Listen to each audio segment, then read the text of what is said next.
I'm your host, Salim bin Muhammad Rafi, and this is your YouTube channel, Zamir Universal. Now, just let me give you a glimpse. The whole world is thinking the timeline when this menace is the dirtiest, the filthiest, the war criminal, with 6 or 7 colors on his face like a lizard of a desert, Netanyahu. He has started the Third World War and the seeds of and treated United States of America, on which he has been raised as a puppy dog, as a puppet, with all the money. And small portion of these Jewish intrigues, giving a little bit of contributions and buying the souls of all the congressmen and women and Senate, all men and women, and then everybody in the White House just wagging their tail behind this stupid nation which should have been destroyed right by the Hitler, and we need another Hitler maybe to just the remaining dirt and filth he left behind for the whole world to pay, and with complete disregard for international law, for other individuals or other religions. And with some glimpses, with proof, I'm going to show you that how they assassinated one of your most loved president, the JFK. Now, why did he do it? Because he did not want these, criminals, and you can see their mind, that that they started this nuclear program, and Kennedy insisted over inspection. Otherwise, he said, I'll stop all exports and all that money I give it to you unless you halt it. Ben Gurion, everybody cheated him, deceived him, and his own, the intelligence agency, CIA, and the people he had around, they implanted dirty women around him, they implanted, intelligence agents around him, and they paid to the assassin who in Dallas was ready there. They approached all the businessmen in Dallas to invite him for inauguration, and you can see from a little, I'll start with a documentary which will throw light on it, and then the next thing he wanted is to give the Palestinian the major part of Palestine, and as it was agreed upon, and not partition it. But since the majority of the inhabitants of that Palestine were Arabs, so the government was decided, but we always by the Arabs, the majority of the people, inhabitants there, and the Jews will have their share and they can live there, since they have no home and been thrown out of 48 countries and spitted upon there, and with the hatred. And you can see that how they planned their assassination from the recent assassinations, where there are dozens of the people, starting from their people in their Iraq, Libya, and Iranian scientists, and how they arrange their assassinations, how they approach them through women, how they approach them through the Jews living up there. There's nothing you can trust, and how they hack and their technology, and they have complete disregard in this case of even pagers or the manufacturers or the NATO or United States or any damn person in the whole world. They are so self-centered, and Netanyahu is just that dirt and filth you can smell from miles. This is how they smell it, and if you want me to show you the proof and see how they spit on the face of the Christians and see that what they have cultivated in the brain of the young people and brainwash them right from they are born. And only by wearing sleep by two white little teenagers maybe, and see how that Jewish boy beats them up, throws water on their face, and throws the sleep and the cross on the road and with his feet. Now, there are several other things, you talk about nonsense about terrorism. The greatest terrorist is you, United States, you Americans, you rascals. You lied to the natives, to the American Indians, and your Supreme Court lied. Every, the decisions you gave that you would give them their land, their rights, all the burial places, and you took away.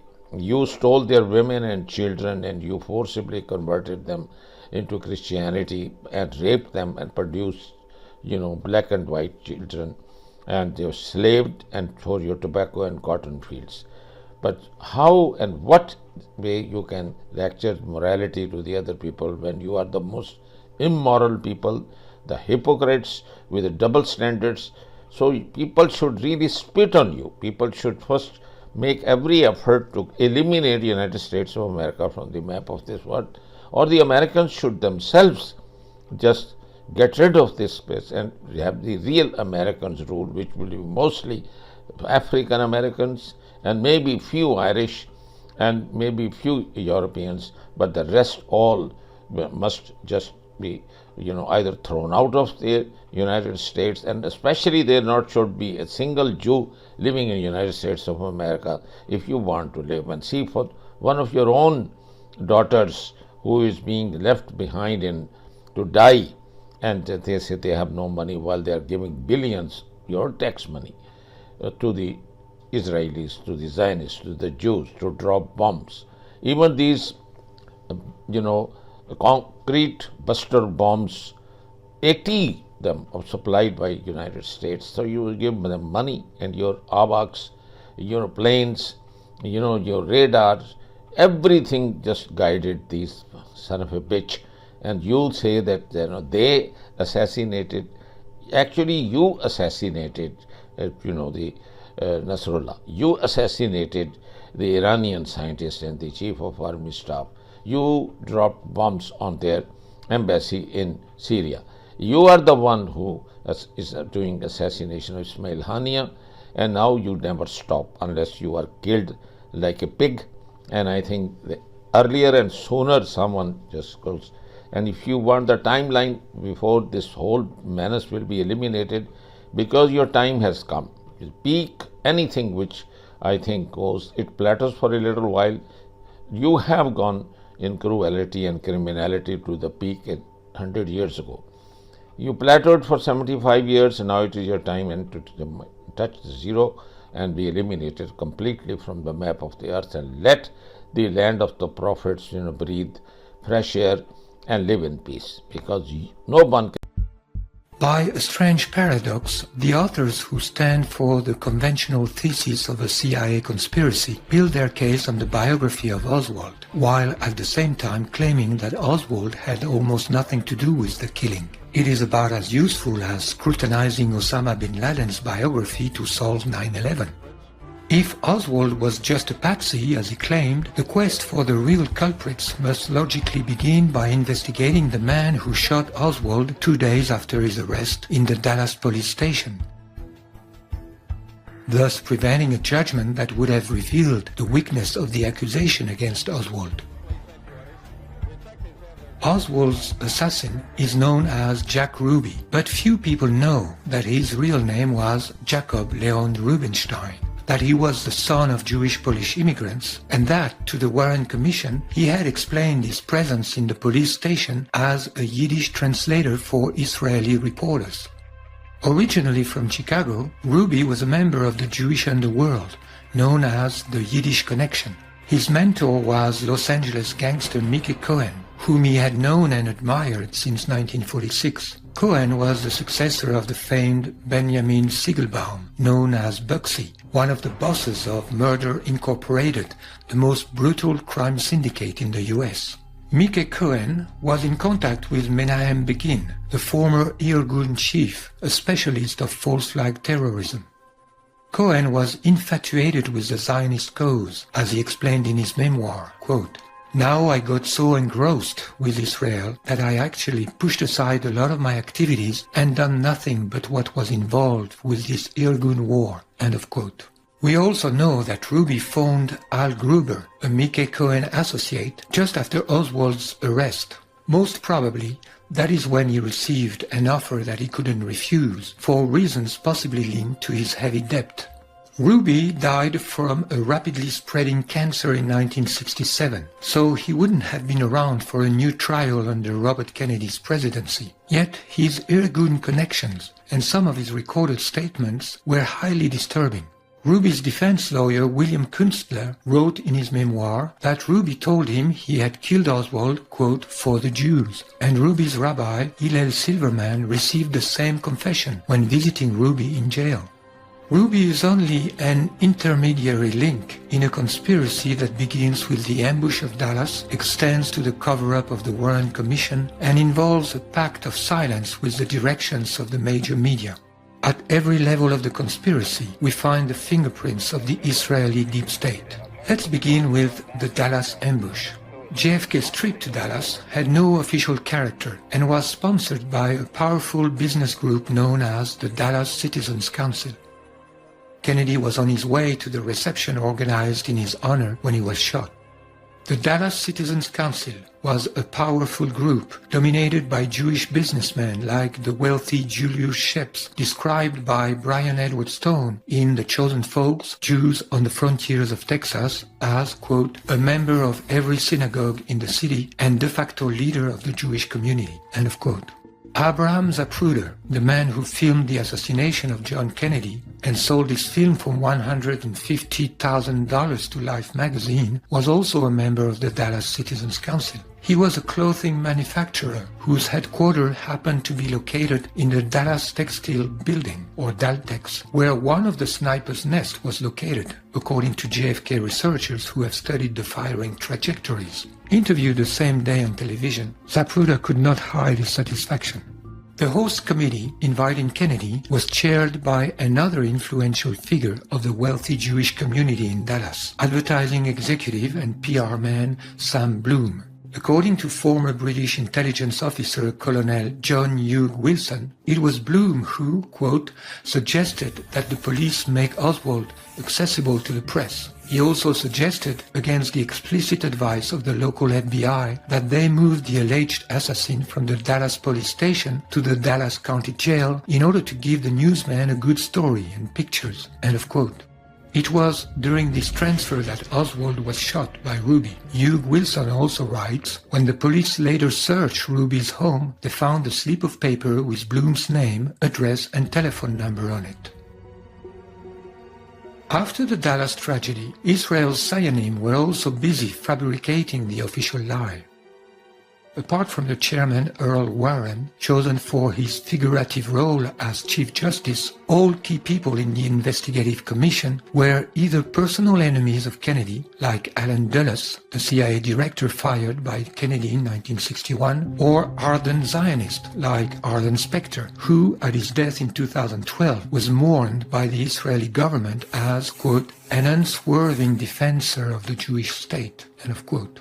Arlen Specter was the inventor of what came to be called the magic bullet theory, a single bullet supposed to have caused 7 wounds to John Kennedy and John Connally sitting before him in the limousine, and later found in pristine condition on a gurney in Parkland Memorial Hospital in Dallas.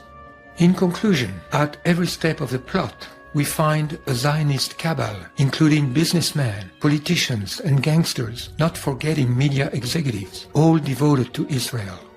The most plausible motive for Israel to kill Kennedy has been revealed by 2 books in the 1990s, The Samson Option by Seymour Hersh, then Israel and the Bomb by Avner Cohen. And the lead has been followed up in 2007 by Michael Karpin in The Bomb in the Basement. What these investigators reveal is that John Kennedy, informed by the CIA in 1960 that Israel was developing its own nuclear weapons in the Dimona complex in the Negev desert, was firmly determined to force Israel to renounce it, and engaged in a showdown with David Ben-Gurion, who was both Israel's prime minister and defense minister. Ben-Gurion was convinced that by trying to prevent Israel from acquiring the bomb, Kennedy was endangering the very survival of the Jewish state, to which he had devoted his entire life. Ben-Gurion wrote in one of his last letters to JFK, Mr. President, my people has the right to exist, and this existence is in danger. Kennedy, however, remained unyielding. In a letter dated June 15, 1963, he demanded an immediate first visit, followed by regular visits every 6th month. Otherwise, he wrote, his government's commitment to and support of Israel could be seriously jeopardized. The result was unexpected. Ben-Gurion avoided receiving the letter by announcing his resignation on June 16. As soon as a new Prime Minister Levi Eshkol took office, Kennedy sent him a similar letter dated June 5, 1963, but never got an answer. Did Ben-Gurion resign in order to deal with Kennedy from a deeper level? This is not implausible, because 11 days after resigning, Ben-Gurion was more committed than ever to provide Israel with the nuclear weapon. He said in a speech, "I do not know of any other nation whose neighbors declare that they wish to terminate it, and not only declare, but prepare for it by all means available to them. Our numbers are small, and there is no chance that we could compare ourselves with America's 180 million, or with any Arab neighboring state. There is one thing, however, in which we are not inferior to any other people in the world. This is the Jewish brain, and the Jewish brain does not disappoint. Jewish science does not disappoint. I am confident that science is able to provide us with the weapons that will serve the peace and deter our enemies." End of quote. 5 months later, Kennedy's death relieved Israel of all pressure to stop its nuclear program and of all risk of publicity on this program. John McCone, the CIA director named by Kennedy to inform him about Israel's Dimona project, resigned in 1965, complaining about Johnson's complete lack of interest. According to historian Stephen Green, perhaps the most significant development of 1963 for the Israeli nuclear weapons program occurred on November 22. On a plane flying from Dallas to Washington, D.C., Lyndon Johnson was sworn in as the 36th President of the United States following the assassination of John F. Kennedy. Lyndon Johnson's White House saw no Dimona, heard no Dimona, and spoke no Dimona when the reactor went critical in early 1964. End of quote. Kennedy's determination to make Israel's Dimona project abort was only part of the Kennedy problem. Kennedy had committed himself to our singling out of the one and only Jewish state continues to be a moral stain on the United Nations. It has made this once respected institution contemptible in the eyes of decent people everywhere. But for the Palestinians, this UN House of Darkness is home court. They know that in this swamp of anti-Semitic bile, there's an automatic majority willing to demonize the Jewish state on anything. In this anti-Israel flat earth society, any false charge, any outlandish allegation can muster a majority. For restraint and to control the conflict so it doesn't spread as it just is spreading into Lebanon. And we know who the enemy of peace is. Unfortunately, he has a name. He's Prime Minister Benjamin Netanyahu. And he has put his political career and his... Please don't insult the United States. We don't have a Hannibal directive. All right? October 7th was a military defeat. October 7th was where the Hamas came across the border and took you by surprise. They killed nearly 400 Israeli military personnel. The remaining people, about 800, the majority of them were killed by you and your military, who hunted them down because of the Hannibal directive. We now know that the vast majority of Israeli civilians killed on October 7th were killed by the IDF, by Apache helicopters, by tanks, by your own soldiers. The Israelis say as they were driving us, the hostages, as they were driving us back into Gaza, we were attacked by helicopters. One lady, you killed my husband, you killed my child, I was wounded. We know the Israelis slaughtered their own people. Benjamin Netanyahu, do not equate America with that, because as bad as we are, we don't kill. No, come on. Wait. Come on, bro. Slav. Look!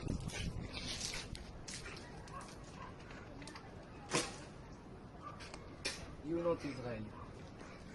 Today, the United States government, in conjunction with Israel, bombed its own people. The US Embassy in Lebanon released a statement today saying that they are not going to help evacuate any American citizens still in Beirut, still in Lebanon. They said if citizens are concerned and want to head back to the US, they themselves can spend upwards of $4,000 or $5,000 to get a commercial flight. Then, the US released $8.9 billion in military aid to give to Israel, before Israel used military weapons from the US to bomb the living shit out of Lebanon. I mean residential buildings, I mean hospitals, I mean densely populated areas. They're predicting thousands have died. Israel has said that this was a strategic strike, that this was intentional. The mass slaughter of thousands of Lebanese people was intentional. It was strategic. It is exactly what they wanted because they are now trying to genocide Lebanese people. The exact same rhetoric that we have seen used against Palestinians in Gaza is now being used against Lebanese people in Beirut and Lebanon. And the US Embassy and the United States government abandoned its people that they left there. And this is the same government that said if you harm an American, we'll respond. They literally left them to die. Universal television को subscribe करना ना भूलें, उसके बाद bell button पे click करें और अपने कमेंट्स के सेक्शन में अपने कीमती जो ख्यालात का इजहार ज़रूर